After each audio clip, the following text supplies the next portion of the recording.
మా latest videos కోసం మా ఈ తెలుగు న్యూస్ ఛానల్ సబ్స్క్రైబ్ చేసి గంట సింబల్ యాక్టివేట్ చేసుకోండి. ఈరోజే శ్రావణ అమావాస్య, దీనికే పోలాల అమావాస్య అని పేరు.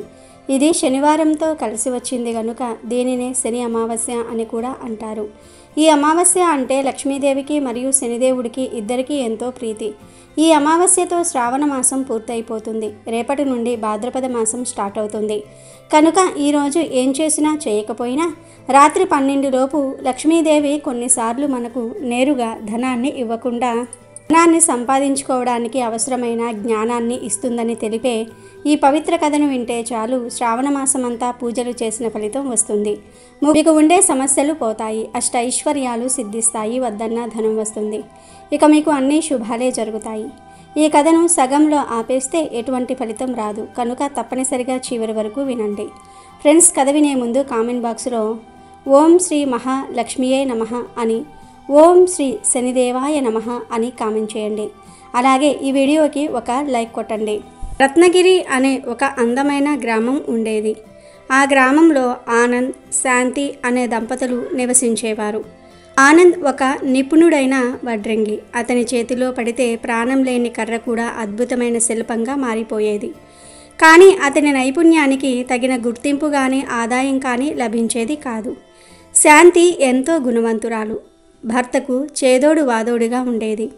అయితే గత కొన్ని నెలలుగా ఆమె అనారోగ్యంతో బాధపడుతోంది. వైద్యానికి కూడా డబ్బులు సరిపోకపోవడంతో వారి పరిస్థితి రోజురోజుకు దిగజారిపోతోంది. ఆ సంవత్సరం శ్రావణ మాసం వచ్చింది. ఊరంతా పండుగ వాతావరణం నెలకొంది. ప్రతి ఇల్లు మామిడి తోరణాలతో, అందమైన ముగ్గులతో, పూజలతో కళకళలాడుతోంది. కానీ ఆనంద్, శాంతిల ఇంట్లో మాత్రం నిశ్శబ్దం, నిరాశ ఆవరించి ఉండేవి. శాంతికి అనారోగ్యం కారణంగా నెల మొత్తం లక్ష్మీదేవికి పూజ చేసుకోవాలన్న తన కోరిక నెరవేరలేదు. రోజు గుడి నుండి వినిపించే ఘంటానాదాలు, స్తోత్రాలు విన్నప్పుడల్లా ఆమె మనసు చివుక్కుమనేది. స్వామి, ఈ నెల మొత్తం అమ్మవారి సేవ చేసుకునే భాగ్యం కూడా నాకు లేదా అని కన్నీళ్లు పెట్టుకునేది. ఆనంద్ ఆమెను ఓదారుస్తూ, మనసులో భక్తి ఉంటే చాలు శాంతి, మన కష్టాలు చూస్తూ అమ్మవారు ఊరుకోదు, ఏదో ఒకరోజు మనల్ని తప్పక కరుణిస్తుంది అని ధైర్యం చెప్పేవాడు. రోజులు గడిచిపోయాయి. శ్రావణ మాసం చివరికి వచ్చేసింది. శ్రావణ అమావాస్య రోజు సాయంత్రం శాంతి బలవంతంగా లేచి గుడి వద్దకు వెళ్ళింది. అక్కడ పంతులు గారు భక్తులతో మాట్లాడుతూ, అయ్యలారా, అమ్మలారా, శ్రావణ మాసం మొత్తం పూజ చేయలేని వారు నిరాశ పడకండి. ఈ మాసానికి చివరి రోజైన అమావాస్య అత్యంత శక్తివంతమైనది. ఆ ఒక్క రోజున ఎవరైతే పూర్తి మనసుతో నిష్కల్మషమైన భక్తితో లక్ష్మీదేవిని ఆరాధిస్తారో వారికి నెల మొత్తం పూజ చేసిన ఫలితం దక్కుతుంది. నమ్మకమే మనకు అదృష్టాన్ని తెచ్చిపెడుతుంది అని చెప్పారు. ఆ మాటలు శాంతి మనసులో కొత్త ఆశను చిగురింపజేశాయి. ఆమె పరుగు పరుగున ఇంటికి వచ్చి ఆనంద్తో ఈ విషయం చెప్పింది. ఏవండి, మనం ఒక్కరోజైనా సరే మన శక్తి కొద్దీ అమ్మవారికి పూజ చేద్దాం, మనసులో ఉన్న భక్తిని చాటుకుందాం అని బ్రతిమాలింది. ఆనంద్ తన భార్య ముఖంలో వెలిగిన ఆశను చూసి కాదనలేకపోయాడు. వారి దగ్గర ఉన్న చిల్లర పైసలన్నీ పోగు చేసి కొన్ని పువ్వులు, ఒక చిన్న మట్టి ప్రమిద, కాస్త బెల్లం, అగరొత్తులు కొనుక్కొని వచ్చాడు. శ్రావణ అమావాస్య రోజున సూర్యోదయానికి ముందే ఇద్దరూ నిద్రలేచారు. ఇల్లంతా శుభ్రం చేసుకుని స్నానాలు చేసి పూజకు సిద్ధమయ్యారు.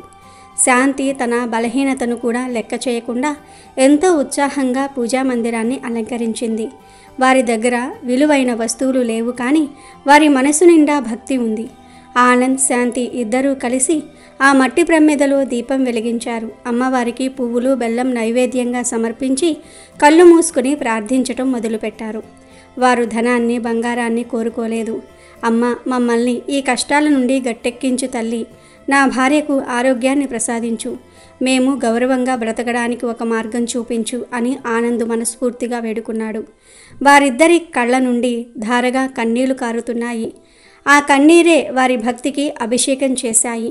పూజ ముగిసిన తర్వాత వారి మనసు ఎంతో తేలికపడింది. ఆ రాత్రి ఆనంద్కి ఒక విచిత్రమైన కల వచ్చింది. కలలో ఒక దివ్యమైన తేజస్సుతో ఒక స్త్రీమూర్తి కనిపించింది. ఆనంద్, నీ భక్తికి నేను ప్రసన్నురాలినయ్యాను. మీ కష్టాలు తీరే సమయం ఆసన్నమైంది. ఊరి చివర పాడుబడిన కోట గోడ పక్కన ఉన్న పెద్ద మర్రి చెట్టు కింద నీ అదృష్టం దాగి ఉంది, తెల్లవారక ముందే అక్కడికి వెళ్ళు అని చెప్పి అదృశ్యమయ్యింది. ఆనంద్ ఉలిక్కిపడి లేచాడు. కలలోని దృశ్యం కళ్ళ ముందే కదలాడుతోంది. అది కేవలం కల కాదని, సాక్షాత్తు అమ్మవారే తనకు మార్గం చూపించిందని అతని మనసు బలంగా చెప్పింది. వెంటనే శాంతిని లేపి విషయం చెప్పాడు. ఆమె మొదట నమ్మలేదు, కానీ అతని ముఖంలోని నమ్మకాన్ని చూసి వెళ్ళి చూడండి, అమ్మవారి దయ ఉంటే అన్నీ మంచే జరుగుతాయి అని చెప్పింది. ఆనంద్ ఒక పార తీసుకొని తెల్లవారుజామునే ఆ మర్రి చెట్టు దగ్గరకు బయలుదేరాడు. కలలో చెప్పిన ప్రదేశంలో తవ్వటం ప్రారంభించాడు. కొంతసేపటికి ఠంగ్ మని శబ్దం వచ్చింది. అతని గుండె వేగంగా కొట్టుకుంది. ఆత్రంగా మట్టిని తొలగించి చూడగా అక్కడ ఒక పాత ఇనుప పెట్టె కనిపించింది. దానిని అతి కష్టం మీద బయటకు తీశాడు. పెట్టె చాలా బరువుగా ఉంది. ఇందులో తప్పకుండా బంగారు నాణాలు, ఆభరణాలు ఉండి ఉంటాయి. ఇక మా కష్టాలు తీరిపోయినట్లే అని ఆనందంతో ఉబ్బి తబ్బిబ్బయ్యాడు. ఆ పెట్టెను ఇంటికి తీసుకువచ్చి శాంతి ముందు పెట్టాడు. ఇద్దరూ ఎంతో ఆశతో, ఉత్కంఠతో దాన్ని తెరిచారు. కానీ లోపల దృశ్యం చూసి నిర్ఘాంతపోయారు. అందులో వారు ఊహించినట్లుగా బంగారము, వెండి లేవు.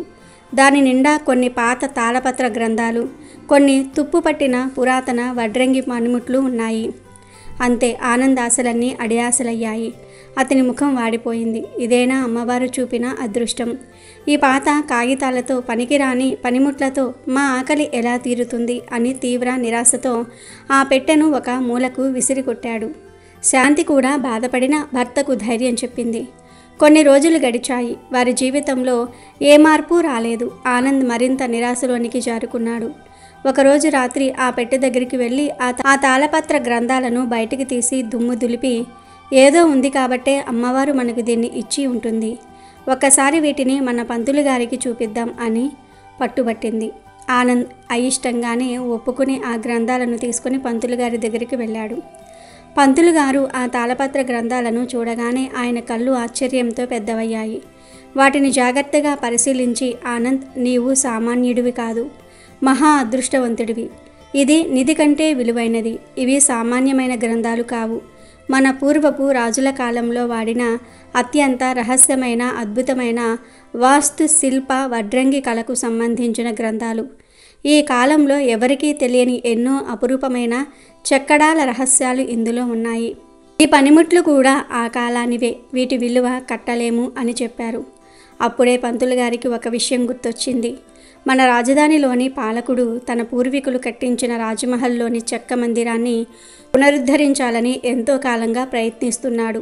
ఆనాటి శిల్పకళా నైపుణ్యం తెలిసిన వారెవరూ లేక ఆ పని ఆగిపోయింది. ఈ గ్రంథాలు నీ దగ్గర ఉన్నాయి కాబట్టి ఆ పనిని నువ్వే చేయగలవు. పద, నిన్ను రాజుగారి దగ్గరికి తీసుకువెళ్తాను అని అన్నారు. పంతులు గారు ఆనంద్ని రాజుగారి వద్దకు తీసుకువెళ్లారు. ఆనంద్ ఆ గ్రంథాల సహాయంతో తన వడ్రింగి నైపుణ్యాన్ని ప్రదర్శించాడు. అది చూసిన రాజు ఆశ్చర్యపోయి ఆనందపడి రాజమహల్ పునరుద్ధరణ పనిని ఆనంద్కే అప్పగించాడు. అంతేకాదు, అతనికి భారీగా ధనాన్ని బహుమతిగా ఇచ్చి ఆస్థాన శిల్పిగా నియమించుకున్నాడు. ఆ ఒక్కరోజుతో ఆనంద్, శాంతిల జీవితం పూర్తిగా మారిపోయింది. వారి పేదరికం తొలగిపోయింది. మంచి వైద్యం అందటంతో శాంతి ఆరోగ్యం కూడా కుదుటపడింది. అప్పుడు వారికి అర్థమైంది, లక్ష్మీదేవి వారికి నేరుగా ధనాన్ని ఇవ్వలేదు, కానీ ధనాన్ని సంపాదించుకోవడానికి అవసరమైన జ్ఞానాన్ని, అవకాశాన్ని ఒక నిధి రూపంలో అందించింది. ఆ శ్రావణ అమావాస్య నాడు వారు చేసిన నిష్కల్మషమైన పూజ వారి కష్టాలను తొలగించటమే కాకుండా వారి నైపుణ్యానికి తగిన గుర్తింపును, గౌరవాన్ని ఇచ్చింది. వారు ఊహించిన నిధి వేరు, వారికి దొరికిన అదృష్టం వేరు. ఆ అమ్మవారు వారిని పరీక్షించి వారి ఓపికకు, నమ్మకానికి తగిన ప్రతిఫలాన్ని ఊహించని రూపంలో ప్రసాదించింది. శ్రావణ అమావాస్య రోజు పోలాంబ వ్రతం చేస్తారు కనుక ఈరోజు ఈ పోలాల అమావాస్య వ్రత కథను వింటే చాలు సంతానం చల్లగా ఉంటుంది. సంతానం లేని వారికి మంచి సంతానం కలుగుతుంది. అష్టైశ్వర్యాలు సిద్ధిస్తాయి. ఒకసారి కైలాసానికి వెళ్ళిన ఇంద్రాణీదేవి పార్వతీదేవిని ఇలా అడుగుతుంది. పార్వతీమాత మంచి పుత్రులు కావాలన్నా, సకల శుభాలు కలగాలన్నా, అష్టైశ్వర్యాలు కలగాలన్నా ఏ వ్రతం ఆచరించాలి అని అడిగి ఆ వ్రతం గురించి తెలుపమని అడుగుతుంది. అప్పుడు పార్వతీమాత ఇంద్రాణీదేవితో ఇలా చెప్పింది. శ్రావణ మాసంలోని ఆఖరి రోజున అమావాస్య రోజు చేసే పోలాల అమావాస్య వ్రతం అత్యంత పవిత్రమైనది. ఈ వ్రత మహత్యం తెలిపే ఒక కథ చెప్తాను, శ్రద్ధగా విను అని ఇలా చెప్పసాగింది. పూర్వం పిల్లల మర్రి అనే గ్రామంలో సంతాన రామ అవధానులు అనే స్మార్థ పండితుడు ఉండేవాడు. అతనికి 7 మగపిల్లలు. అందరికీ పెళ్ళిళ్ళయ్యాయి. కోడళ్ళు కూడా కాపురానికి వచ్చారు. పెద్ద కోడళ్ళు 6 పిల్లలు పుట్టారు. కానీ చిన్న కోడలు సుగుణకు మాత్రం పిల్లలు పుట్టడం వెంటనే చనిపోతూ ఉండటం జరిగేది. అలా 6 సార్లు జరిగింది. ఆ కారణంగా ఏ కోడలికి ఆ 6 సంవత్సరాలు పోలాల అమావాస్య వ్రతం చేసుకోవడం కుదరలేదు. అందుచేత సుగుణంటే వారికి చాలా కోపం. దాంతో వారు సుగుణను సూటిపోటి మాటలతో బాధించేవారు. 7వ సంవత్సరం సుగుణ మరోసారి గర్భవతి అయ్యింది. ఈసారి సుగుణను పిలవకుండా వ్రతం చేసుకోవాలని పెద్ద కోడళ్ళు నిర్ణయించుకున్నారు. సరిగ్గా శ్రావణ అమావాస్య నాడు సుగుణకు ప్రసవమై మృత శిశువును కంది. ఈ సంగతి తోడికోళ్లకు తెలిపితే తనను వ్రతానికి పిలవరని తలచి చనిపోయిన బిడ్డను తన గదిలో దాచి ఎవరికీ అనుమానం రాకుండా తన కడుపు దగ్గర చిన్న గుడ్డల మూట ఉంచి తోడికోడళ్లతో కలిసి పోలాల అమావాస్య వ్రతాన్ని ఆచరించింది. ఆ తర్వాత తన ఇంటికి వచ్చి మరణించిన తన పుత్రుణ్ణి ఎత్తుకుని కన్నీటితో శ్మశానానికి వచ్చి గతంలో తన పుత్రుల సమాధుల దగ్గర కూర్చుని కన్నీరు మున్నీరుగా విలపించసాగింది. అప్పటికి బాగా చీకటి పడిపోయింది. ఆ సమయంలో గ్రామ సంచారానికి బయలుదేరిన పోలేలమ్మ దేవి సుగుణ దగ్గరకు వచ్చి ఎందుకు రోదిస్తున్నావు తల్లి అని అడిగింది. అప్పుడు సుగుణ తన కన్నీటి కథను వివరించి చెప్పింది. పోలేలమ్మ దేవి జాలిపడి సుగుణ బాధపడకు, నీ పుత్రుల సమాధుల దగ్గరకు వెళ్ళి ఏ పేర్లైతే నీ పిల్లలకు పెట్టాలని అనుకున్నావో ఆ పేర్లతో వారిని పిలువు అని చెప్పి మాయమైపోయింది. సుగుణ వెంటనే ఆ సమాధుల దగ్గరకు వెళ్ళి తన పుత్రులను పేరు పేరున పిలిచింది. వెంటనే ఆ సమాధుల నుంచి ఆమె పిల్లలు సజీవంగా లేచి వచ్చి తమ తల్లిని కౌగిలించుకున్నారు. సుగుణ ఆనందంగా వారిని దగ్గరకు తీసుకుని వారిని వెంటబెట్టుకుని ఇంటికి వచ్చి జరిగిందంతా కూడా తన తోడికోడలకు చెప్పింది. అందరూ సంతోషించారు. ఆనాటి నుండి సుగుణ ప్రతి శ్రావణ అమావాస్య నాడు ఈ వ్రతాన్ని ఆచరిస్తూ పిల్లా పాపలతో ఆనందమయ జీవితాన్ని అనుభవించి తరించింది. కావున ఈ వ్రతాన్ని భూలోకంలో శ్రావణ అమావాస్య రోజు ఎవరైతే ఆచరిస్తారో వారు సకల శుభాలను అనుభవించి సద్గతులను పొందుతారని పార్వతీమాత ఇంద్రాణీదేవికి వివరించింది. అదేవిధంగా ఈరోజు శివుడు పార్వతీదేవికి చెప్పిన ఈ లక్ష్మీదేవి కథను వింటే చాలు మీ దశ మారిపోతుంది. లక్ష్మీదేవి అనుగ్రహంతో సకల ఐశ్వర్యాలు సిద్ధిస్తాయి. ఒకసారి పరమేశ్వరుడు పార్వతీదేవితో కలిసి అలా సంచారాన్ని చేస్తూ ఉన్నారు. అప్పుడు పార్వతీ అమ్మవారు పరమేశ్వరుణ్ణి అడుగుతుంది, నా మనసులో 3 ప్రశ్నలు ఉన్నాయి. మీరు ఈ 3 ప్రశ్నలకు సమాధానాన్ని చెప్పి నా మనస్సుకు శాంతిని ప్రసాదించండి స్వామి అని అడిగింది. పరమేశ్వరుడు పార్వతిని చూసి, నీ మనసులో ఉన్న ఆ 3 ప్రశ్నలు చెప్పు, నేను నువ్వు అడిగే 3 ప్రశ్నలకు సమాధానాన్ని చెప్తాను, నీ మనస్సుకు శాంతిని కలిగిస్తాను అని చెప్పాడు. ప్రభువు, నా 3 ప్రశ్నలు: మనుషులు సుఖవంతులు మరియు ధనవంతులు ఎప్పుడు అవుతారు? అప్పులలో కూరుకుపోయిన వ్యక్తి అప్పుల నుండి ఎప్పుడు బయటపడతాడు? 3వ ప్రశ్న, లక్ష్మీ అమ్మవారిని ఎలా ప్రసన్నం చేసుకోవాలి? పార్వతీదేవి మాటలు విని పరమేశ్వరుడు చెప్తున్నాడు, పార్వతి, నేను నీకు ఇప్పుడు ఒక కథ చెప్తాను. ఈ కథను ధ్యాస పెట్టి విను.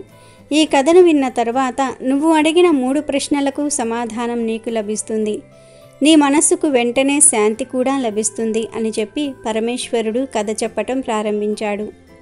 ఒకసారి శ్రీ మహావిష్ణువు శేషపాన్పుపై ఉండి ఏదో దీర్ఘంగా ఆలోచిస్తూ ఉన్నాడు. చాలా కాలం అయిపోయింది భూలోక యాత్రకు వెళ్ళి అని అనుకున్నాడు. అలా అనుకుని విష్ణుమూర్తి భూలోక యాత్రకు తయారయ్యారు. విష్ణుమూర్తిని చూసి లక్ష్మీదేవి ఇలా అడుగుతుంది, స్వామి, ఉదయాన్నే ఎక్కడికి ప్రయాణం అయ్యారు? అందుకు విష్ణుమూర్తి, నేను భూలోక సంచారానికి వెళ్తున్నాను అని చెప్పారు. అది విని లక్ష్మీ అమ్మవారు, స్వామి, నేను కూడా మీతో రావచ్చా అని అడిగింది. విష్ణుమూర్తి కాసేపు ఆలోచించి, నువ్వు నాతో రావాలి అంటే ఒక షరతు ఉంది. నువ్వు నా షరతులు స్వీకరిస్తే నేను నిన్ను కూడా తీసుకుని వెళ్తాను అని చెప్పారు. ఆ మాటలు విని లక్ష్మీ అమ్మవారు, సరే ప్రభు, మీ షరతు ఏమిటో చెప్పండి. మీరు ఏ షరతు పెట్టినా నాకు ఇష్టమే, కానీ నన్ను మాత్రము మీ కూడా తీసుకుని వెళ్ళండి. నేను మీరు లేకుండా ఇక్కడ ఉండలేను. ఆ సమయంలో విష్ణుమూర్తి అంటున్నారు, భూమిపై 4 దిక్కులు ఉన్నాయి కదా, తూర్పు, పడమర, దక్షిణము, ఉత్తరము. నువ్వు ఏ దిక్కుకైనా వెళ్ళవచ్చు, కానీ ఉత్తర దిశ వైపు వెళ్ళవద్దు అని చెప్పారు. ఆ షరతు నీకు నచ్చినట్లయితే నిన్ను నా కూడా తీసుకుని వెళ్ళడానికి నాకు ఎటువంటి అభ్యంతరము లేదు అని చెప్పారు. లక్ష్మీ అమ్మవారు ఆ మాటలను విని విష్ణుమూర్తి పెట్టిన షరతుకు ఒప్పుకుంటుంది. విష్ణుమూర్తి లక్ష్మీ అమ్మవారిని తీసుకుని భూలోకానికి వచ్చారు. అప్పుడే సూర్యభగవానుడు లేలేత కిరణాలు వస్తూ ఉన్నాయి.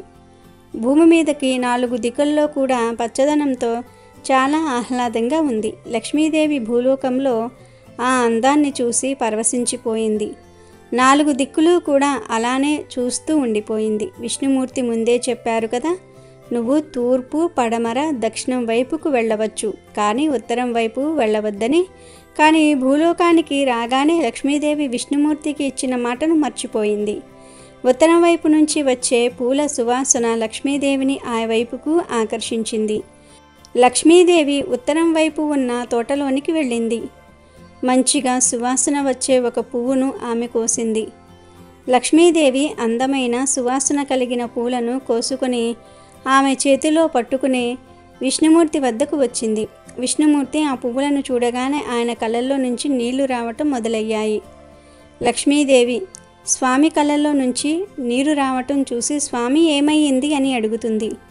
అప్పుడు విష్ణుమూర్తి, నేను నీకు ముందే చెప్పాను కదా, ఉత్తర దిశ వైపు వెళ్ళవద్దు అని. నువ్వు నాకు ఇచ్చిన మాటను వదిలేసి నువ్వు ఉత్తరం వైపుకు వెళ్ళి నువ్వు ఆ తోటమాలిని అడగకుండానే ఒక పువ్వును కోసావు. తెలుసా, ఆ తోటమాలి ఎంత కష్టపడి ఆ తోటను వేశాడు. నీకు పువ్వులు కావాలని అనుకున్నప్పుడు నువ్వు తోటమాలిని ఎందుకు అడగలేదు? నువ్వు ఒక పువ్వును దొంగిలించావు అని విష్ణుమూర్తి అనగానే లక్ష్మీదేవి, ప్రభు నన్ను క్షమించండి, నేను చాలా పెద్ద పొరపాటు చేశాను. దానికి మీరు నాకు ఏ శిక్ష వేసినా దానిని నేను ఆనందంగా అనుభవిస్తాను అని అంటుంది. విష్ణుమూర్తి అంటున్నాడు, నువ్వు ఈ శిక్ష తప్పకుండా అనుభవించాలి. ఏ పొలంలో అయితే పువ్వుని కోసావో నువ్వు 3 సంవత్సరాల పాటు ఆ తోటమాలి ఇంటిలో పని మనిషిగా ఉండు. పొలంలో అన్ని పనులను చెయ్యి. ఎప్పుడైతే 3 సంవత్సరాలు పూర్తవుతుందో అప్పుడు నిన్ను నేను వైకుంఠానికి పిలుస్తాను. ఈ 3 సంవత్సరాల్లో ఆ తోటమాలికి నీ వల్లే ఏ విధమైన ఇబ్బంది కలిగినా ఆ శిక్ష అనేది ఇంకా పెరుగుతుంది. నువ్వు ఏ తప్పు కూడా చేయకుండా ఆ తోటమాలికి సహాయంగా ఉన్నట్లయితే 3 సంవత్సరాలు పూర్తవ్వగానే నేను నిన్ను వైకుంఠానికి పిలుస్తాను అని అన్నాడు విష్ణుమూర్తి. విష్ణుమూర్తి చెప్పింది విని లక్ష్మీదేవి, సరే ప్రభు, నేను 3 సంవత్సరాల పాటు ఈ శిక్షను అనుభవించడానికి సిద్ధంగా ఉన్నాను. నాకేం తెలుసు ఒక్క పువ్వు కూడా దొంగలిస్తే ఎంత శిక్ష పడుతుంది అని. లక్ష్మీదేవి ఈ మాటలు చెప్పి వెంటనే ఒక పేద యువత రూపంలోనికి మారిపోయింది. లక్ష్మీదేవి పేద యువత రూపంలో ఆ తోటమాలి ఇంటికి వెళ్ళింది. తోటమాలికి 2 కొడుకులు, 3 కుమార్తెలు ఉన్నారు. ఆ ఇంట్లో అందరూ కలిసి పొలంలో పువ్వుల తోటలో పనులు చేస్తూ ఉండేవారు. వారు రోజంతా కష్టపడినా కూడా సరిగ్గా తిండికి సంపాదించే ధనం కూడా వారికి వచ్చేది కాదు. లక్ష్మీదేవి ఒక పేద యువత రూపంలో ఆ పూరి గుడిసె దగ్గరికి వెళ్ళింది. అప్పుడు తోటమాలి బయటకు వచ్చాడు. అమ్మా, ఎవరు మీరు? ఈ సమయంలో ఇక్కడ ఏం చేస్తున్నావు? నువ్వు ఎక్కడి నుండి వచ్చావు? ఇక్కడ 4 దిక్కులు కూడా అడవే ఉంది అని అడిగాడు. అప్పుడు పేద అమ్మాయి రూపంలో ఉన్న లక్ష్మీదేవి, నేను చాలా పేదదానిని, నన్ను చూసేవాళ్ళు ఎవరూ లేరు, నేను చాలా రోజుల నుండి భోజనం కూడా తినలేదు. మీరు నాకు ఇక్కడ ఏదైనా పని ఇవ్వండి, నేను మీ ఇంట్లో అన్ని పనులు చేస్తాను. మీరు మీ ఇంట్లో ఏదో ఒక చిన్న స్థానాన్ని ఇవ్వండి, ఏం పెడితే అది తిని నేను సంతోషంగా ఉంటాను అంటుంది. కానీ తోటమాలి చాలా పేదవాడు, కానీ తన మనసు చాలా మంచిది. లక్ష్మీదేవి మాటలు విని తోటమాలి, చూడమ్మా, నాకు 2 కొడుకులు 3 కూతుళ్ళు ఉన్నారు. నువ్వు నా ఇంట్లోకి రా, నేను నిన్ను నా సొంత కూతుర్లా చూసుకుంటా. ఈ రోజు నుంచి నాకు 2 కొడుకులు 3 కూతుళ్లతో పాటు నువ్వు 4వ కూతురివి అని అనుకుంటాను. మేము ఏదైతే తింటామో అదే నీకు పెడుతూ ఉంటాము. నీకు ఎప్పటి వరకు మా ఇంట్లో ఉండాలి అని అనిపిస్తే అప్పటి వరకు నువ్వు ఈ పూరి గుడిసెలో ఉండవచ్చు. భగవంతుడు నాకు 4 కూతుళ్ళు ఇచ్చారు అని అనుకుంటాను. నువ్వు మా ఇంట్లోకి రా తల్లి, ఇది నీ ఇల్లే అనుకో అని తోటమాలి లక్ష్మీదేవికి తన పూరి గుడిసెలో స్థానాన్ని ఇచ్చాడు. లక్ష్మీదేవి ఆ తోటమాలి ఇంట్లో పని మనిషిగా పనిచేస్తుంది. ఇంకా తోటలోనికి వెళ్ళి తోట పని కూడా చేసేది. తోటమాలితో కలిసి లక్ష్మీదేవి పొలంలోనికి వెళ్ళేది. తోటమాలి ఎప్పుడైతే ఇంటికి తిరిగి వచ్చేవాడో అప్పుడే లక్ష్మీదేవి కూడా ఇంటికి తిరిగి వచ్చేది. పేద అమ్మాయిగా ఉన్న లక్ష్మీదేవిని చూసి తోటమాలి, నువ్వు ఏమీ పని చేయవద్దు, నువ్వు మాకు చుట్టానివి, నువ్వు ప్రశాంతంగా ఇంట్లో ఉండు, నువ్వు ఎప్పుడూ పొలంలో పనులు చేయవద్దు, నీ శరీరానికి బాధ కలుగుతుంది అని అంటాడు. అందుకు లక్ష్మీదేవి, నేను మీతో పాటు పనిచేస్తాను, కష్టపడతాను, మెల్లమెల్లగా నాకు అలవాటు అవుతుంది అని చెప్తుంది. తోటమాలితో కలిసి లక్ష్మీదేవి ఎప్పుడైతే పనిచేయటం ప్రారంభించిందో ఆ మరుసటి రోజు నుంచే తోటమాలి పువ్వులను కోస్తే రోజు ఒక బుట్టడే వచ్చేవి. లక్ష్మీదేవి పనిచేయటం మొదలుపెట్టిన మరుసటి రోజు నుంచి అదే పొలంలో 15 బుట్టల పువ్వులు వచ్చాయి. అది చూసి తోటమాలి సంతోషానికి అవధులు లేవు. కూతురు వచ్చిన తర్వాత సంతోషం పెరిగింది ఆ తోటమాలికి. ఇప్పుడు ఆ తోటమాలి అంటున్నాడు, నా ఇంట్లోకి నువ్వు వచ్చినప్పటి నుండి నా తోటలో పువ్వులు చాలా బాగా పెరిగాయి. ఆ తోటమాలి పువ్వులను అమ్మడానికి బజారుకు వెళ్ళినప్పుడు ఆ పువ్వుల యొక్క రేటు కూడా బాగా పెరిగింది. తోటమాలి ఆదాయం ముందు కన్నా 100 రెట్లు పెరిగింది. దానితో తోటమాలి ఎంతో సంతోషించాడు. ఆ పువ్వులను అమ్మినప్పుడు వచ్చిన డబ్బులతో తోటమాలి ఒక ఆవును కొన్నాడు. మెల్లమెల్లగా లక్ష్మీదేవి కృపతో అతనికి రోజురోజుకు ధనవృద్ధి పెరుగుతూనే ఉంది. అతను కొద్ది కొద్దిగా భూమిని కూడా కొనుక్కున్నాడు. అంతకుముందు ఆ తోటమాలి ఇంకా అతని ఇంట్లో వారందరూ కూడా చిరిగిపోయిన వస్త్రాలను ధరిస్తూ ఉండేవారు. అందరి కోసం కూడా మంచి బట్టలు కొనుక్కున్నారు. వారితో పాటు లక్ష్మీదేవికి కూడా బట్టలను కొన్నారు. తల్లి, ఈ బట్టలను తీసుకో, నువ్వు వచ్చిన తర్వాత మా ఇంట్లో ఉన్న దౌర్భాగ్యం మొత్తం కూడా తొలగిపోయింది. నాకు తోటలో చాలా లాభాలు రావటం ప్రారంభమయ్యాయి. నా ఇల్లు వదిలిపెట్టి ఎప్పుడూ ఎక్కడికి వెళ్ళకు అని చెప్పాడు. ఆ తోటమాలి సొంత ఇంటిని నిర్మించుకున్నాడు. ఒకరోజు ఇంట్లో అందరి కోసం కూడా బంగారు నగలు చేయించి తీసుకుని వచ్చాడు. లక్ష్మీదేవికి కూడా నగలు ఇచ్చాడు. నా 4 కూతుళ్ళు నగలను వేసుకుంటే నాకు చాలా సంతోషంగా ఉంటుంది అన్నాడు. నేను 4కి కడుపు నిండా భోజనం పెట్టడానికే చాలా కష్టపడేవాడిని. ఏ రోజైతే నువ్వు నా ఇంట్లో అడుగు పెట్టావో అప్పటి నుండి నా జీవితం మొత్తం మారిపోయింది అని చెప్పి తోటమాలి చాలా సంతోషపడ్డాడు. ఆ విధంగా లక్ష్మీదేవి ఆ తోటమాలి ఇంట్లో పనులు చేస్తూ 3 సంవత్సరాలు గడిచిపోయాయి. ఇక లక్ష్మీదేవి విష్ణువు దగ్గరకు వెళ్ళాల్సిన సమయం వచ్చేసింది. లక్ష్మీదేవి తోటమాలితో చెప్తుంది, నేను ఇప్పుడు ఇంటికి వెళ్ళాలి, ఇప్పుడు మీరు నాకు ఆజ్ఞ ఇవ్వండి అని అంటుంది. తోటమాలి, నువ్వు ఇంటికి వెళ్ళి భోజనం చేయి, విశ్రాంతి తీసుకో, నేను కూడా నీ వెనకాలే వస్తాను అని అన్నాడు. లక్ష్మీదేవి 3 సంవత్సరాలు గడువు పూర్తి అయిపోయింది. లక్ష్మీదేవి తన అసలైన రూపాన్ని ధరించి నగలను ధరించి తోటమాలి యొక్క గుమ్మంలోనికి వస్తుంది. తోటమాలి ఎప్పుడైతే పొలంలో పని పూర్తి చేసుకుని ఇంటికి వస్తాడో అప్పుడు తోటమాలి చూశాడు. అతని ఇంటి తలుపుల దగ్గర ఒక సుందరమైన స్త్రీ నుంచొని ఉంది. తోటమాలి ఆలోచిస్తూ ఉన్నాడు, తిను నా కుమార్తె కదా, కానీ తన రూపం ఏంటి మారిపోయింది. అప్పుడు తను అర్థం చేసుకున్నాడు, ఇంతకాలం తన ఇంటిలో ఉన్నది సాక్షాత్తు ఆ లక్ష్మీదేవి అని. వెంటనే లక్ష్మీదేవి పాదాలపై పడి, నేను చాలా పెద్ద తప్పు చేశాను, నేను లక్ష్మీదేవితో నా ఇంట్లో పనులు చేయించుకున్నాను.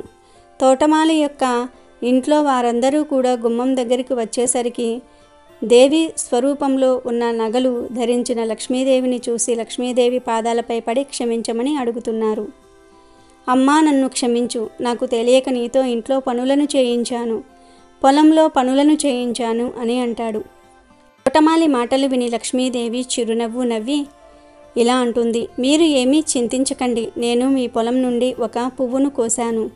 అది మిమ్మల్ని అడగకుండా పువ్వును దొంగతనం చేసిన కారణంగా నా స్వామి నాకు మీ ఇంట్లో 3 సంవత్సరాలు పని మనిషిగా ఉండాలి అని, ఆ పూల తోటలో పనిచేయాలి అని ఆజ్ఞాపించారు అని లక్ష్మీదేవి చెప్పింది. వెంటనే తోటమాలి వెళ్ళి తోటలో ఎన్ని అయితే పువ్వులు ఉన్నాయో అవన్నీ తీసుకువచ్చి లక్ష్మీదేవి పాదాల వద్ద పోశాడు. అమ్మా, ఒక్క పువ్వుకు బదులుగా మీరు ఎంత కష్టం అనుభవించవలసి వచ్చింది. ఈ పూలు మొత్తము నీకోసమే, ఈ పూలన్నిటినీ స్వీకరించు, నన్ను క్షమించు అంటాడు తోటమాలి. తోటమాలి మాటలు విని లక్ష్మీదేవి నవ్వుతోంది. తోటమాలిని, నువ్వు చాలా మంచివాడివి, నువ్వు చాలా దయగలిగిన వ్యక్తివి. నువ్వు నన్ను నీ కూతురిలాగే ఇంట్లో ఉంచుకున్నావు. మీ ఇంట్లో నన్ను చాలా బాగా చూసుకున్నావు. దానికి బదులుగా నీకు నేను ఒక వరాన్ని ఇస్తున్నాను. నీకు సంతోషానికి, ధనానికి ఎప్పుడూ కూడా లోటు ఉండదు. నీకు, మీ ఇంట్లో వారికి ఎప్పుడూ కూడా సమస్తమైన సుఖాలు లభిస్తాయి. ఆ విధంగా లక్ష్మీదేవి ఆ తోటమాలికి ఎప్పుడూ కూడా ధనవంతులుగా ఉండాలని వారిని దీవించింది. ఆ తర్వాత లక్ష్మీదేవిని తీసుకొని వెళ్ళడానికి వైకుంఠం నుంచి రథం వచ్చింది. లక్ష్మీదేవి రథంలో కూర్చొని వైకుంఠానికి వెళ్ళింది. పరమేశ్వరుడు చెప్తూ ఉన్నాడు, పార్వతి, ఇప్పుడు నువ్వు అడిగిన 3 ప్రశ్నలకు సమాధానం నీకు లభిస్తుంది. ధ్యాస పెట్టి విను. లక్ష్మీదేవి తోటమాలితో చెప్పింది, ఎవరైతే దయ కలిగిన వారు ఉంటారో, స్వచ్ఛమైన మనస్సుతో ఉంటారో నేను అక్కడే ఉంటాను అని చెప్పింది.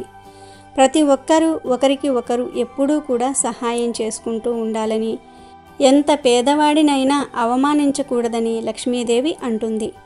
భగవంతుడిని ప్రసన్నం చేసుకోవడానికి దొంగతనం చేసిన పువ్వులను సమర్పించటం వలన స్వామి కోపానికి గురి అవుతారని, అటువంటి మనుషులకు ఎప్పుడూ స్వామి సహాయం చేయడు అని, అటువంటి వారు ఎప్పుడూ కూడా దుఃఖాన్ని అనుభవించవలసి వస్తుందని, అటువంటి మనుషులు ఎప్పుడూ కూడా అప్పులలో కూరుకుపోయి ఉంటారని లక్ష్మీదేవి చెప్పింది. నా కృప ఏ మనుషులపై ఉంటే ఆ మనుషులే సుఖవంతులు, ధనవంతులు అవుతారు. వారు ఎప్పుడూ కూడా అప్పులలో ఉండరు. ఎవరైతే పేదవారికి సహాయం చేస్తూ ఉంటారో, ధర్మ మార్గంలో వెళ్తూ ఉంటారో, ఎప్పుడూ స్వచ్ఛమైన మనస్సుతో ఉంటారో, ఎవరి ఇంట్లో అయితే ఎప్పుడూ కూడా ప్రేమ భావన ఉంటుందో, ఎవరైతే మా కోసం పువ్వులను సమర్పిస్తూ ఉంటారో, అవి ఎవరి పొలంలోనూ దొంగతనంగా తీసుకురాకుండా ఉంటారో, ఎక్కడి నుండి కూడా దొంగతనంగా తీసుకురాకుండా ఉంటారో, ఎవరైతే ఇతరుల దగ్గర నుండి పువ్వులు అడిగి దేవిని ప్రసన్నం చేసుకోవాలి అనుకుంటే లక్ష్మీ అమ్మవారి పాదాల వద్ద పువ్వులను సమర్పించాలంటే ఎప్పుడూ కూడా దొంగతనం చేయకూడదు. మనం ఎక్కడి నుండి అయితే పువ్వులను తీసుకుంటున్నామో దానికి బదులుగా ఆ పూల చెట్టు యొక్క యజమానికి దానికి సరిపడా ధనము లేదా వేరే ఏదైనా సరే మీరు ఇచ్చి అప్పుడే మీరు పువ్వులను తీసుకోవాలి. అప్పుడే లక్ష్మీ అమ్మవారి కృప మనపై ఉంటుంది. అలాగే ఈరోజు శనిదేవుడు, లక్ష్మీదేవి వీరిద్దరిలో ఎవరు గొప్పో తెలియజేసే ఈ పవిత్ర కథను వింటే చాలు, మీకు ఎంత పెద్ద సమస్యలు ఉన్నా పోతాయి, ధనలాభం కలుగుతుంది, అన్ని శుభాలే సిద్ధిస్తాయి. ఒకసారి వైకుంఠంలో ఉన్న లక్ష్మీదేవి దగ్గరకు శని భగవానుడు వస్తాడు. లక్ష్మీదేవి మరియు శని భగవానుల మధ్య ఒక వాగ్వాదం జరిగింది. వీరిద్దరూ నేను గొప్ప అంటే నేను గొప్ప అని వాదులాడుకోవటం మొదలుపెట్టారు. వీరి ఇద్దరి వాదన విన్న విష్ణు భగవానుడు ఒక సలహా ఇచ్చాడు. విష్ణు భగవానుడు అంటున్నాడు, మీరు ఇద్దరూ కూడా భూలోకానికి వెళ్ళండి. ఎక్కడైతే మంచి గుణగణాలు కలిగిన రాజు ఉంటాడో అతని రాజ్యంలోనికి వెళ్ళి ఆ రాజును మీ ఇద్దరిలో ఎవరు గొప్పవారో చెప్పమని అడగండి అని విష్ణు భగవానుడు సలహా ఇచ్చాడు. దీనికి అంగీకరించిన లక్ష్మీదేవి, శని భగవానులు భూలోకంలోనికి బయలుదేరుతారు. ప్రయాగ నగరంలో శ్రీవత్స అనే రాజు ఉన్నాడు. ఆ రాజు చాలా మంచివాడు. ఇతడి గొప్పతనం ఎన్నో నగరాలకు విస్తరణ చెంది ఉంది.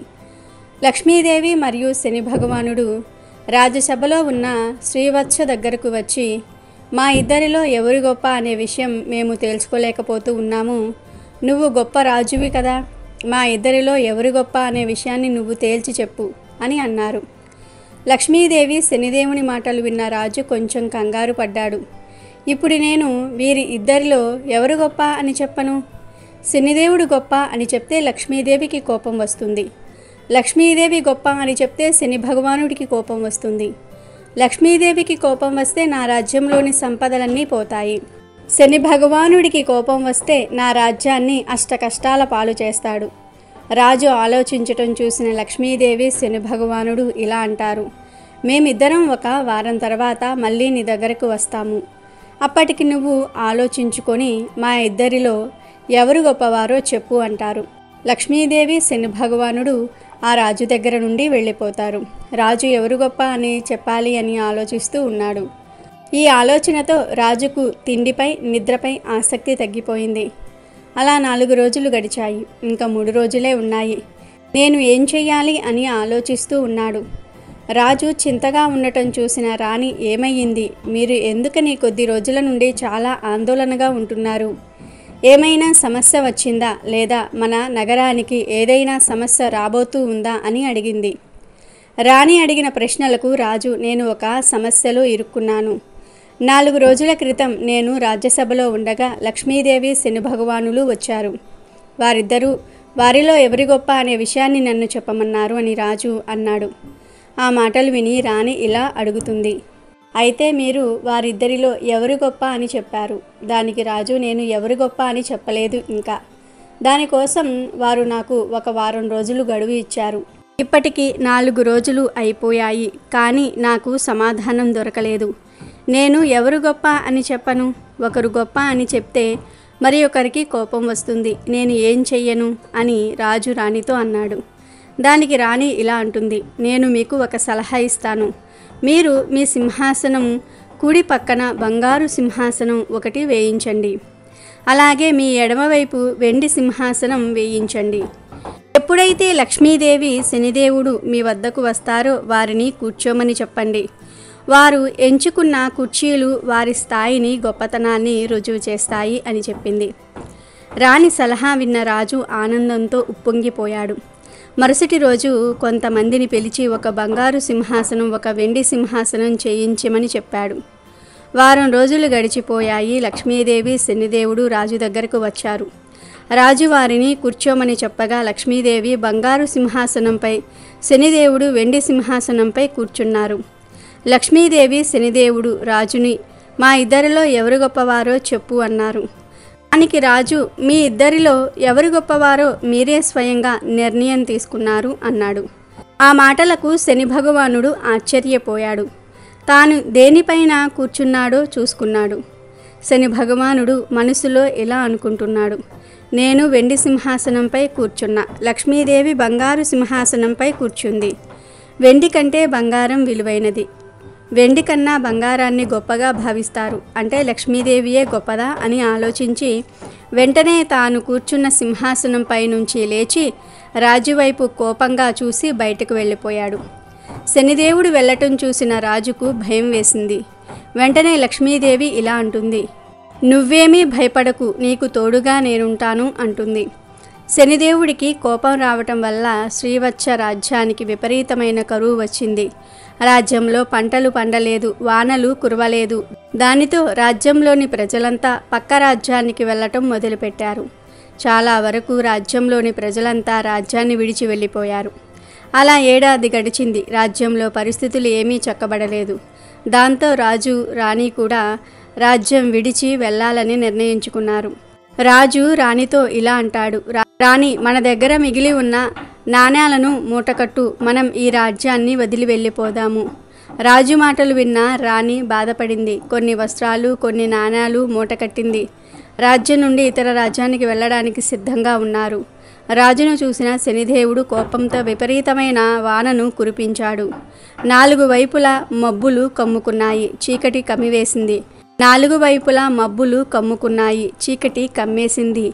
దారి కనిపించటం లేదు. అప్పుడు లక్ష్మీదేవి ఒక పాపరూపంలో అక్కడికి వచ్చి వారిని జాగ్రత్తగా ఒక నది ఒడ్డుకు చేర్చింది. పాపరూపంలో వచ్చిన లక్ష్మీదేవి మాయమైపోయింది. ఇక రాజు రాణి వారి ముందున్న నదిని చూసి మనం ఇప్పుడు ఈ నదిని ఎలా దాటాలి అని అనుకున్నారు. చుట్టూ చూడగా ఒక వ్యక్తి పడవపై రాజుగారి వైపే వస్తున్నాడు. ఆ వ్యక్తి ఎవరో కాదు, శనిదేవుడు. శనిదేవుడు ఒక వ్యక్తి రూపంలో రాజు వద్దకు వచ్చి ఏదైనా సహాయం కావాలా అని అడిగాడు. దానికి రాజు, మమ్మల్ని నది ఒడ్డు దాటించు అన్నాడు. అప్పుడు ఆ వ్యక్తి, రాజా, నా పడవలో 2 మాత్రమే సరిపడతారు. ఒకరు నేను, ఇంకొకరు నాతో ప్రయాణం చేసే వ్యక్తి. కానీ మీరు 2 ఉన్నారు. మీతో పాటు కొన్ని మూటలు కూడా ఉన్నాయి అన్నాడు. దానికి రాజు, సరే అయితే ముందు ఈ పడవలో నా భార్య అయిన చిత్రాంగిని ఎక్కించుకో, ఆ తర్వాత నన్ను ఎక్కించుకో, చివరిగా ఈ మూటలను తీసుకొని మా వద్దకు వచ్చేయి అన్నాడు. రాజు మాటలు విన్న ఆ వ్యక్తి సరే అని చెప్పి ముందు రాణిని ఒడ్డుకు చేర్చాడు. ఆ తర్వాత రాజును ఒడ్డుకు చేర్చాడు. ఇక చివరిగా రాజుగారు తెచ్చుకున్న మూటలను పడవలోనికి ఎక్కించుకొని వస్తూ ఉన్నాడు. వ్యక్తి రూపంలో ఉన్న శనిదేవుడు నది మధ్యలోకి రాగానే పడవతో సహా మాయమైపోయాడు. రాజు వద్ద ఉన్న డబ్బంతా శనిదేవుడు తీసుకొని మాయమైపోయాడు. ఇది చూసి రాజు రాణి చాలా బాధపడ్డారు. అయినా సరే ఏం పర్వాలేదు, మనమిద్దరము కష్టపడి పనిచేసుకుందాము, ఎంతో కొంత ధనాన్ని పోగు చేసుకుందాము అని రాజు రాణికి ధైర్యం చెప్పాడు. రాజు రాణి ఒక నగరానికి చేరుకున్నారు. ఆ నగరంలో చిన్న పాక వేసుకొని నివసించడం ప్రారంభించారు. రాజు కొన్ని కట్టెలు కట్టుకొని వచ్చి ఆ కట్టెలను వంట చేసుకోవడానికి ఇంటిలో ఉంచి మరికొన్ని కట్టెలను అమ్మి ధనం సంపాదించడం ప్రారంభించారు. లక్ష్మీదేవి దయ వల్ల రాజుగారికి గంధం చెక్కలు దొరికాయి. ఆ గంధం చెక్కలను అమ్మి రాజు చాలా ధనాన్ని పోగు చేశాడు. రాజు రాణి ఇద్దరూ సుఖంగా జీవించటం ప్రారంభించారు. రాజు ఆనందంగా ఉండటం చూసిన శనిదేవుడు రాజు ఆనందాన్ని ఎలా చెడగొట్టాలి అని ఆలోచిస్తూ ఉన్నాడు. ఇది ఇలా ఉండగా రాజు నివసిస్తున్న రాజ్యంలో గంధపు చెక్కలను ఒక ప్రాంతం నుండి ఇంకొక ప్రాంతానికి తీసుకుని వెళ్ళడానికి ఒక వ్యాపారి ప్రతిరోజు నావలో ప్రయాణం చేస్తూ ఉండేవాడు. ఒకరోజు శనిదేవుడు ఆ వ్యాపారి నావను ముందుకు వెళ్లకుండా ఆపేశాడు. నావ ఎందుకు కదలటం లేదు అని వ్యాపారి ఆలోచిస్తూ ఉన్నాడు. ఇంతలో అక్కడికి శనిదేవుడు ఒక బ్రాహ్మణ రూపంలో అక్కడికి వచ్చాడు. బ్రాహ్మణ రూపంలో ఉన్న శనిదేవుడు వ్యాపారితో ఇలా అంటారు: ఈ గ్రామంలో ఒక పతివ్రత స్త్రీ ఉంది. ఆ స్త్రీ నీ నావ తాకితేనే నీ నావ ముందుకు వెళ్తుంది. వెంటనే ఆ స్త్రీ ఎవరో కనిపెట్టు అని చెప్పి ఆ బ్రాహ్మణుడు అక్కడి నుండి అదృశ్యమయ్యాడు. బ్రాహ్మణుడి మాటలు ముందు వ్యాపారి నమ్మలేదు. నావ కదలడానికి చేయవలసిన ప్రయత్నాలన్నీ కూడా చేశాడు. వ్యాపారి ఇలా ఆలోచిస్తాడు: అరే, నావ బాగానే ఉంది, నావలో ఎలాంటి రిపేరు లేదు, మరి ఎందుకని నా నావ ముందుకు వెళ్ళటం లేదు అని అనుకొని, ఒకవేళ ఆ బ్రాహ్మణుడు చెప్పినట్లుగా ఈ రాజ్యంలో ఉన్న పవిత్రమైన స్త్రీ నా నావను తాగితే నా నావ ముందుకు కదులుతుందేమో చూద్దాము అని అనుకుంటాడు. వెంటనే అక్కడ ఉన్న కొంతమంది స్త్రీలను పిలిచి, చూడండి, మీలో ఎవరైతే పవిత్రమైన స్త్రీలు ఉంటారో వారు నా నావను తాకండి, అప్పుడే నా నావ ముందుకు సాగుతుంది అన్నాడు. ఆ మాటలు విని స్త్రీలంతా ముందుకు వచ్చి ఆ నావను తాకారు. కానీ నావ కదలలేదు.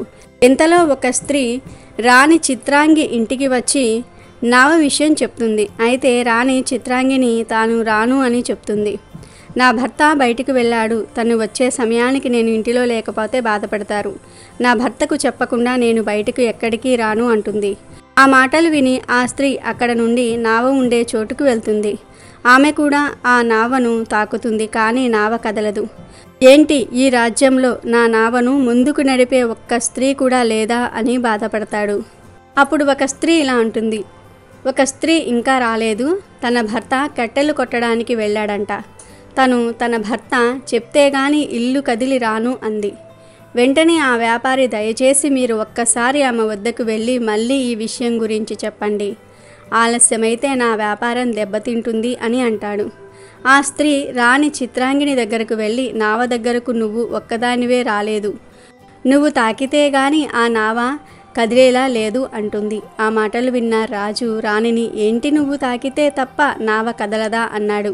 అప్పుడు రాణి, అదేమీ నాకు తెలియదు, మీరు ఇంట్లో లేనప్పుడు ఒక స్త్రీ వచ్చి నన్ను ఆ నావ దగ్గరకు రమ్మని చెప్పింది, నేను నా భర్త ఇంటిలో లేరు, రాను అన్నాను, అంతే అంది. దానికి రాజు, ఒకవేళ నిజంగానే నువ్వు ఆ నావను తాకితే ఆ నావ కదిలితే ఆ వ్యాపారికి మంచి జరుగుతుందేమో అంటాడు రాజు. దానికి రాణి, అదేమీ నాకు తెలియదు, నాకు అక్కడకు వెళ్ళటం ఇష్టం లేదు అంటుంది. దానికి రాజు, చూడు, నువ్వు ఒకప్పుడు రాణివి, రాణి తన రాజ్యంలో ప్రజలు కష్టంలో ఉంటే చూస్తూ ఊరుకోదు కదా, కాకపోతే ఇప్పుడు నీ స్థాయి మారింది అంతే, కానీ నువ్వు ప్రజలు కష్టంలో ఉంటే సాయం చేయాలి అని రాజు రాణికి నచ్చజెప్పి ఆ నావ వద్దకు తీసుకుని వెళ్తాడు. నావలో ఉన్న వ్యాపారి రాణి చిత్రాంగిని చూసి ఆమె అందానికి ముగ్ధుడై ఆమెను తనతో తీసుకుని వెళ్ళాలని అనుకుంటాడు. రాణి నావపై చెయ్యి వేయగానే నావ కదిలింది. అది చూసి రాజు, అక్కడ ఉన్న ప్రజలు ఆశ్చర్యపోయారు. కొంత సమయానికి ప్రజలు అక్కడి నుండి వెళ్ళిపోయారు. రాజు రాణి ఆ వ్యాపారి మాత్రం అక్కడ ఉన్నారు. వ్యాపారి వారికి కృతజ్ఞతలు చెప్పాడు. కానీ ఆ వ్యాపారి బుర్రలో ఒక చెడు ఆలోచన వచ్చింది. వెంటనే రాజును వెనక్కి తోసి రాణిని నావలో ఎక్కించుకొని చాలా దూరం వెళ్ళిపోయాడు. రాజు చూసేసరికి నావ చాలా దూరం వెళ్ళిపోయింది. రాజు చాలా బాధతో గట్టిగా రాణిని పేరుతో పిలిచాడు. అక్కడ రాణి కూడా రాజును పిలుస్తూ ఉంది. కానీ ఏం లాభం లేదు. తరువాత రాణి చిత్రాంగిని ఆ వ్యాపారస్తుణ్ణి కోపగించుకొని సూర్యభగవానుని ప్రార్థించింది. నాకు కురీపు రూపాన్ని ఇవ్వు, నేను నా శరీరాన్ని ఎవరికీ ఇవ్వను. సూర్యభగవానుడు నా శీలాన్ని కాపాడండి అని గట్టిగా సూర్యభగవానుణ్ణి ప్రార్థించింది. సూర్యభగవానుడు చిత్రాంగిని రూపాన్ని కురీపుగా మార్చేశాడు. ఆమెను చూసిన వ్యాపారి భయపడి ఆమెను తాకే సాహసం కూడా చేయలేదు. ఇక చేసేది ఏమీ లేక ఆమెను ఆ నావలోనే ఉంచాడు. తనతోనే ఆ నావలో ఆమెను తీసుకొని ఇతర దేశాలకు ప్రయాణం చేసేవాడు. ఇక రాజు విషయానికి వస్తే, భార్యను పోగొట్టుకున్న రాజు తనకు ఉన్న ఆస్తినంతా వదిలేసి ఒక ఆశ్రమానికి వెళ్ళి అక్కడ ఉన్న సాధువులకు, గోవులకు సేవ చేస్తూ ఉన్నాడు. గోవులకు ఆహారం పెడుతూ ఉన్నాడు. అయితే లక్ష్మీదేవి కృప వల్ల ఆవులు వేసే పేడ కాస్త బంగారు ముద్దలుగా వచ్చాయి. ఆ బంగారు ముద్దలతో రాజు చాలా ధనవంతుడు అయ్యాడు. ఆ బంగారం ముద్దలను బాగా పోగు చేసేవాడు. తన భార్యను తీసుకొని వెళ్ళిన వ్యాపారి ఏదో ఒక రోజు మళ్ళీ ఈ రాజ్యానికి రాకపోతాడా అని ఆశగా ఎదురు చూస్తూ ఉండేవాడు. ఒకరోజు రాజు బంగారాన్ని కరిగించి ఏదైనా తయారు చేయడానికి పక్క రాజ్యానికి తీసుకుని వెళ్దాం అనుకున్నాడు. అప్పుడు ఆ రాజుకు ఆ వ్యాపారి నావ కనిపించింది. వెంటనే అతడిని పిలుస్తాడు. రాజుకు ఆ వ్యాపారి గుర్తున్నాడు. కానీ రాజు ముసుగు వేసుకొని ఉండటం వల్ల వ్యాపారి రాజును గుర్తుపట్టలేదు. వ్యాపారి రాజు వద్దకు రాగానే రాజు ఇలా అంటాడు, అయ్యా, నన్ను ఆ ఒడ్డుకు చేర్చండి. నా వద్ద చాలా బంగారం ఉంది. నేను దీనిని కరిగించి నా భార్యకు మంచి ఆభరణం చేయిస్తా అని చెప్పి బంగారు ముద్దలు ఉన్న మూటలను చూపిస్తాడు. బంగారంపై ఆశపడిన వ్యాపారి రాజును నావలోకి ఎక్కించుకుంటాడు. రాజు రాణిని వెతికే పనిలో ఉండగా వ్యాపారి వెనక నుండి వచ్చి రాజును నీటిలోనికి తోసేస్తాడు. నీటి శబ్దం విన్న రాణి బయటకు చూసింది. రాజు నీటిలో పడిపోవటం చూసిన రాణి నావలో ఉండే గాలి తలగడను రాజుకు అందేలాగా విసిరింది. రాజు ఎలాగోలా ఒడ్డుకు చేరుకున్నాడు. అక్కడ ఉన్న కొంతమంది ప్రజలు శ్రీవత్స రాజును మీరు ఎవరు, ఎలా ఈ నీటిలో కొట్టుకుని వచ్చారు అని అడుగుతారు. అప్పుడు శ్రీవత్సరాజు నేను నాకున్న సర్వస్వాన్ని కోల్పోయాను అంటాడు. అప్పుడు ప్రజలంతా కలిసి ఆ రాజ్యపు రాజు వద్దకు శ్రీవత్సరాజును తీసుకుని వెళ్తారు. శ్రీవత్సరాజు ఆ రాజ్యపు రాజును చూసి ఇలా అంటాడు, అయ్యా, నాకు మీ రాజ్యంలో ఏదో ఒక పని ఇప్పించండి అంటాడు. ఆ మాటలు విన్న రాజు శ్రీవత్సను పూలమాలిగా నియమిస్తారు. శ్రీవత్సరాజు పూలమాలిగా ఉంటూ చుట్టూ ఉన్న పూల మొక్కలను, చెట్లను అందంగా పెంచటం ప్రారంభించాడు. రాజుకు ఒక కూతురు ఉంది. ఆమె అలంకరణ కోసం తోటలో నుండి కొన్ని పూలను దండగా గుచ్చి ఆమెకు పంపేవారు. అయితే ఒకరోజు రాజు కూతురు తన చెలికత్తెలతో ఇలా అంటుంది, ఈ మధ్య నాకు వచ్చే పూలమాలలు చాలా అందంగా ఉంటున్నాయి. ఎవరు వీటిని ఇంతగా అందంగా కడుతూ ఉన్నారు అని రాణి అడుగుతుంది. ఆ మాటలు విన్న చెలికెత్తెలు, యువరాణి గారు, రాజుగారు కొత్తగా ఒక పూలమాలని ఏర్పాటు చేశారు. ఆయనే ఈ పూలమాలను తయారు చేస్తూ ఉన్నారు అంది. ఆ మాటలకు యువరాణి ఆ తోటమాలిని చూడడానికి వస్తుంది. పూల మొక్కలలో ఉన్న శ్రీవత్స అందాన్ని చూసి యువరాణి అతనిని భర్తగా పొందాలని కోరుకుంటుంది. ఈ విషయాన్ని నేరుగా తన తండ్రి గారికి చెప్తుంది. రాజు అయిన తన తండ్రి గారు శ్రీవత్సను చాలా కాలంగా చూస్తూనే ఉన్నారు. ఆయన ప్రవర్తన సామాన్య ప్రజలుగా లేదు. ఒకప్పుడు రాజుగా చేసిన వాడిగా లేదా రాజ్య సభలో ఒక వ్యక్తిగా కనిపిస్తూ ఉన్నాడు. ఏదైతే అది అయింది, నీ సంతోషమే నా సంతోషం అని యువరాణితో చెప్పి శ్రీవత్సరాజును పిలిపించాడు. యువరాణి నిన్ను పెళ్లి చేసుకోవాలని అనుకుంటుందని చెప్పాడు. దానికి శ్రీవత్సడు, నేను యువరాణిని పెళ్లి చేసుకునే స్థాయి లేనివాడిని. అయినా నాకు ముందే పెళ్ళయింది. నేను తనను కోల్పోయాను, నా ధనాన్ని కోల్పోయాను అని చెప్పాడు.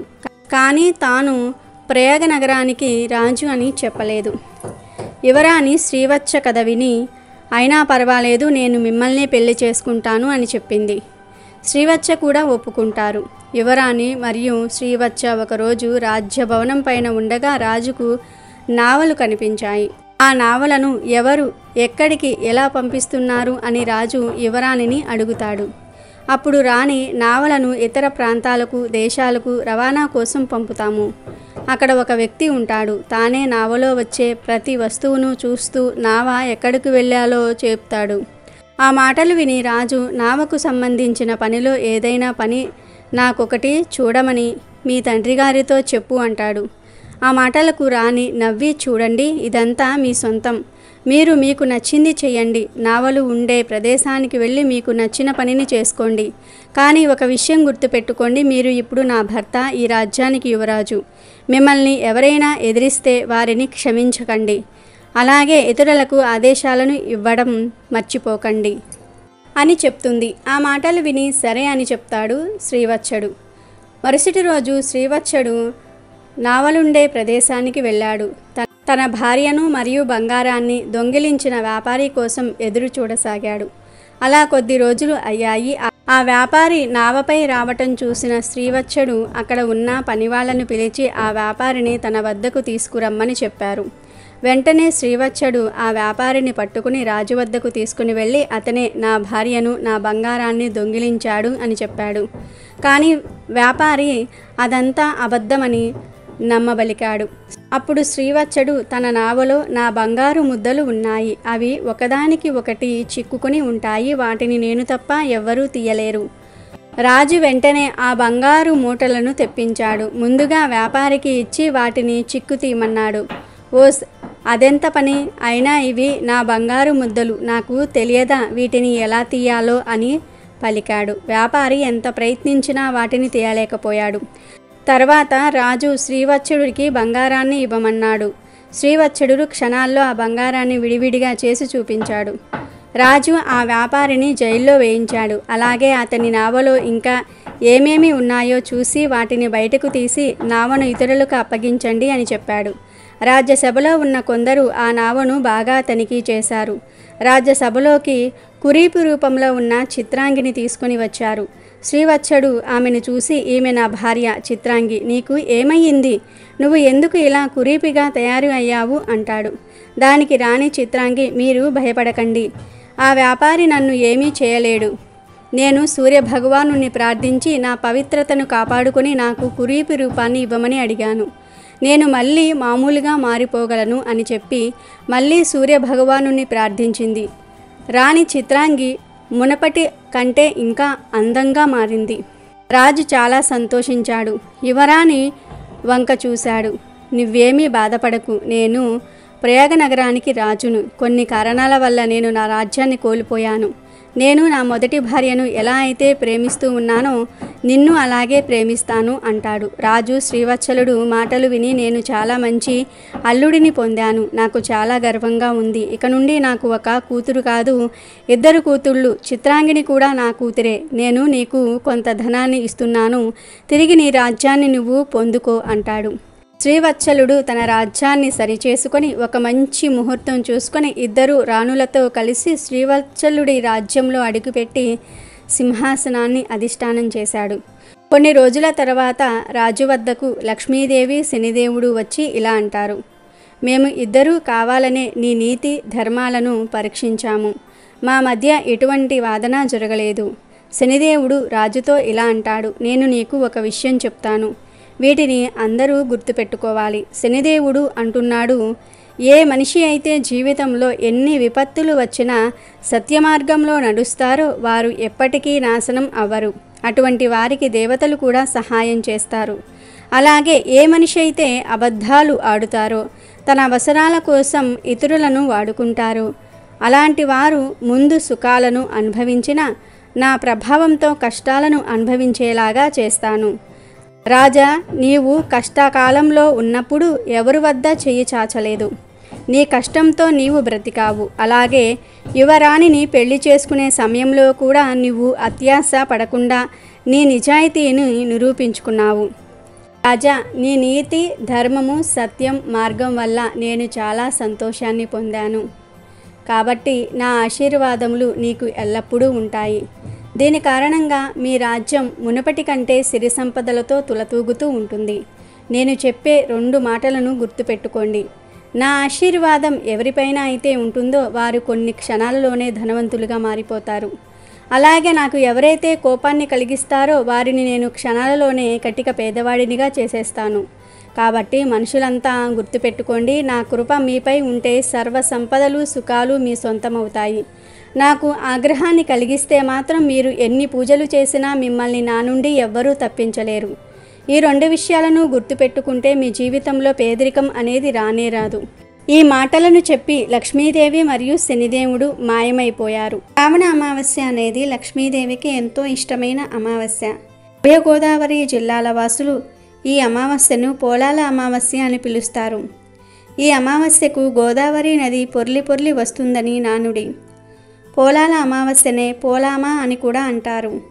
పోలా అంటే కడుపు నిండా మేతమేసి నీరు తాగి పని పాటు లేకుండా ఉన్న ఎద్దు అని అర్థం. అమా అంటే అమావాస్య అని అర్థం. పోలామా అంటే ఎద్దులను బాగా మేపే అమావాస్య అని అర్థం. అంధకాసురుడు అనే ఒక రాక్షసుడు బ్రహ్మను గురించి తపస్సు చేసి అనేక వరాలు పొందుతాడు. వరగర్భంతో అతడు ఒకసారి పార్వతీదేవినే కామించాడు. శివుడు భూలోకానికి వెళ్ళిన వేళను కనిపెట్టి అంధకాసురుడు పార్వతి దగ్గరకు వెళ్ళి తన దుష్ట చిత్తనను వ్యక్తం చేశాడు. అది చూసి వాకిట కాపలా కాసే నంది ఆ అసురునితో యుద్ధానికి తలపడ్డాడు. ఇంతలో శివుడు వచ్చి అంధకాసురుణ్ణి హతమార్చాడు. ఈ సందర్భంలో నంది తనకు చేసిన సాయానికి మెచ్చి శివుడు తనను ఏదైనా వరం కోరుకోమన్నాడు. అప్పుడు నంది ఇలా కోరుకున్నాడు: స్వామి, మహర్షి అయిన శిలాధుని పొలంలో ఆది వృషభ రూపాన అతనికి నేను దొరికిన రోజు శ్రావణ మాసం అమావాస్య తిథి. ఆనాడు వృషభ పూజ చేసే భక్తుల కోరికలు నెరవేర్చినట్లుగా అనుగ్రహించండి అన్నాడు. శివుడు తదాస్తు అన్నాడు. అప్పటి నుండి శ్రావణ అమావాస్య నాడు వృషభ పూజ వాడుకయ్యింది. ఈ పూజ తెలుగు రాష్ట్రాలలో అక్కడక్కడ మాత్రమే చూస్తాం. వ్యవసాయం చేసేవారు ఈరోజు ఎద్దులకు పూజ చేస్తారు. వ్యవసాయం లేనివారు ఎద్దు బొమ్మలు మట్టితో చేసి వాటికి పూజ చేస్తారు. అసలు శ్రావణ అమావాస్య నాడు నంది శిలాద మహర్షికి ఎలా దొరికాడు, శివుడికి వాహనంగా ఎలా మారాడో తెలిపే ఈ కథను వింటే చాలు జన్మల పాపాలు పోతాయి, కోటి జన్మల పుణ్యం వస్తుంది.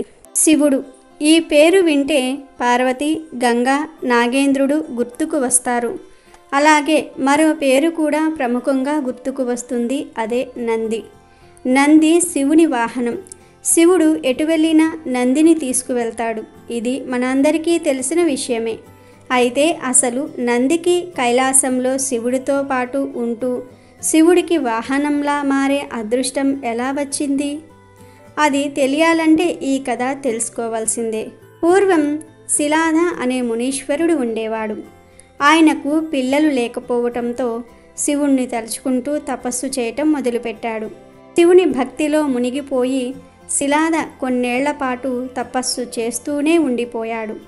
శిలాద భక్తికి మెచ్చిన శివుడు శిలాద ముందు ప్రత్యక్షమై శిలాద అని పిలిచాడు. శివుని స్వరం విని శిలాద చిన్నగా కళ్ళు తెరిచి చూశాడు.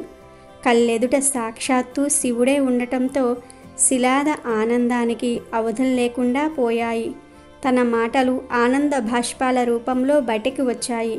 అప్పుడు శివుడు శిలాద వైపు చూస్తూ, నీకేం వరం కావాలో కోరుకో శిలాద అని అడిగాడు. అప్పుడు శిలాద శివుడితో, స్వామి, నాది ఒకే ఒక్క కోరిక, నాకు పిల్లలు లేరు. నాకు అయోనిజుడైన ఒక కుమారుణ్ణి ప్రసాదించు అని అడిగాడు. ఆ మాటలు విన్న శివుడు శిలాద వైపు చూస్తూ చిరునవ్వుతో, నీ కోరిక త్వరలోనే నెరవేరుతుంది అని చెప్పి అదృశ్యమయ్యాడు. ఓవైపు శివుని దర్శనం, మరోవైపు శివుని వరం. ఇంకేముంది, శిలాద ఆనందంగా ఇంటికి వెళ్ళాడు. శివుడి రూపాన్ని తలుచుకుంటూ నిద్రపోయాడు. మరుసటి రోజు శిలాద పొలానికి వెళ్ళి పొలం దున్నబోతూ ఉండగా ఒక పసిబిడ్డ కనిపించాడు. సూర్యుడిలా మెరిసిపోతున్న ఆ బిడ్డను దగ్గరకు తీసుకుని అలాగే చూస్తూ ఉండిపోయాడు శిలాద. ఇంతలో శిలాద ఆ బిడ్డను తీసుకుని వెళ్ళి పెంచి ప్రయోజుణ్ణి చెయ్యి అని ఆకాశవాణి వినిపించింది. శిలాద ఆనందంగా ఆ బిడ్డను తీసుకుని వెళ్ళాడు.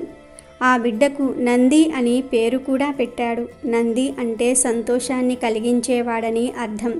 నంది చాలా తెలివైన అబ్బాయి. ఎలాంటి విషయాన్నైనా సరే సులువుగా నేర్చుకోగలడు. నంది తెలివితేటలు, ప్రవర్తన చూసి శిలాద చాలా సంతోషంగా ఉన్నాడు. శివుని వరాన నంది శిలాద ఇంట్లో అడుగు పెట్టడంతో శిలాదకు సంవత్సరాలు రోజులుగా సంతోషంగా గడిచిపోయాయి. నేళ్ల తర్వాత మిత్ర, వరుణ అనే ఇద్దరు సాధువులు శిలాద ఇంటికి వచ్చారు. శిలాద వారిని సాధారణంగా ఆహ్వానించి అతిథి మర్యాదలు చేశాడు. అంతేకాదు వారిని తన ఇంట్లో విశ్రాంతి తీసుకోవాలని కోరాడు. దానికి సాధువులు అంగీకరించారు. శిలాద వెంటనే నందిని పిలిచి వీరు ఇక్కడున్నంతకాలం ఏ లోటు రాకుండా జాగ్రత్తగా చూసుకోమని చెప్పాడు. నంది తన తండ్రి శిలాద చెప్పినట్లే ఇద్దరు సాధువులను చాలా బాగా చూసుకున్నాడు. 2 రోజుల తర్వాత ఇద్దరు సాధువులు తమ ప్రయాణాన్ని తిరిగి కొనసాగించటం కోసం శిలాద ఇంటి నుంచి బయలుదేరారు. వారు వెళ్తూ శిలాదను, నందిని దీవించారు. ముందుగా శిలాదను ఆయురారోగ్యాలతో కలకాలం సంతోషంగా జీవించు అని దీవించారు. అనంతరం నంది సాధువుల పాదాలకు నమస్కరించాడు. సాధువులు నంది వైపు విచారంగా చూస్తూ జాగ్రత్తగా ఉండు, నీ తల్లిదండ్రులకు, గురువులకు మంచి పేరు తీసుకురా అని దీవించి వెళ్ళిపోయారు.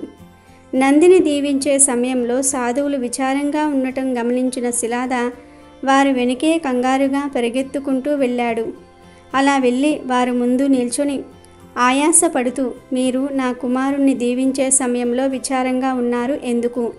ఏదైనా జరగరానిది జరుగుతుందా అని అడిగాడు. అప్పుడు మిత్ర శిలాద వైపు బాధగా చూస్తూ, నీ కుమారుని దీర్ఘాష్మన్ భవ అని దీవించలేను అన్నాడు.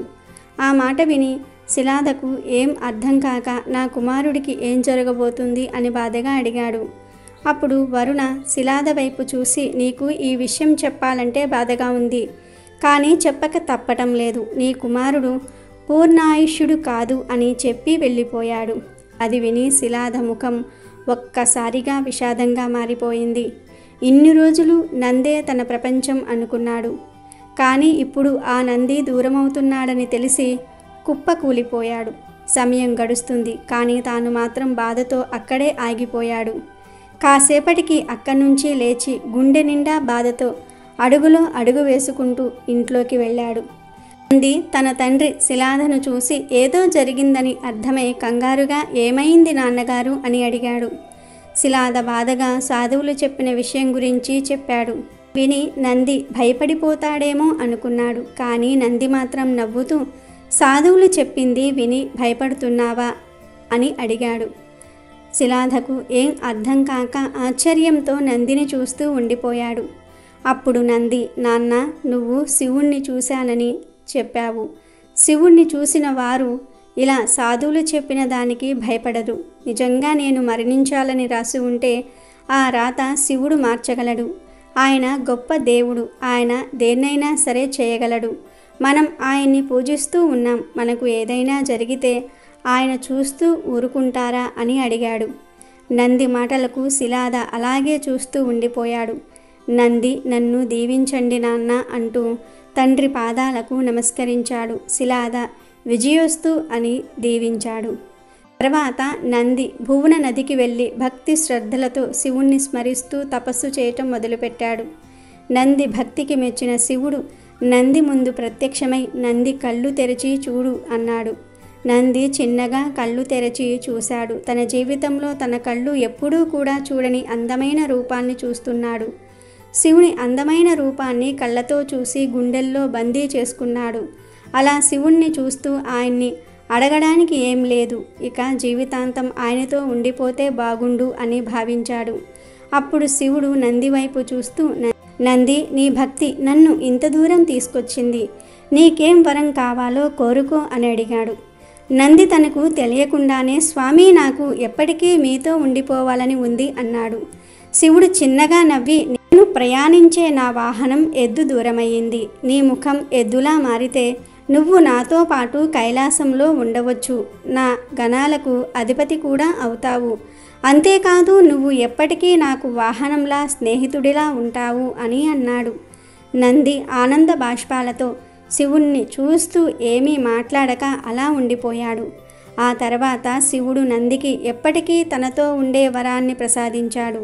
అప్పట్నుంచి నంది ఎద్దు ముఖంతో శివుడికి వాహనంలా గణాలకు అధిపతిగా మారిపోయాడు. కనుక ఈరోజు రాత్రి 12 లోపు ఈ కథలు వింటే చాలు. శ్రావణ మాసమంతా పూజలు చేసిన ఫలితం వస్తుంది. మీకు ఉండే సమస్యలు పోతాయి. ఐశ్వర్యాలు సిద్ధిస్తాయి. వద్దన్న ధనం వస్తుంది. ఇక మీకు అన్ని శుభాలే జరుగుతాయి. అమెజాన్లో బెస్ట్ డిస్కౌంట్స్ కోసం వీడియో డిస్క్రిప్షన్లో లింకు ఉంది చూడండి. అలాగే మా టెలిగ్రామ్ ఛానల్ సబ్స్క్రైబ్ చేసుకోండి.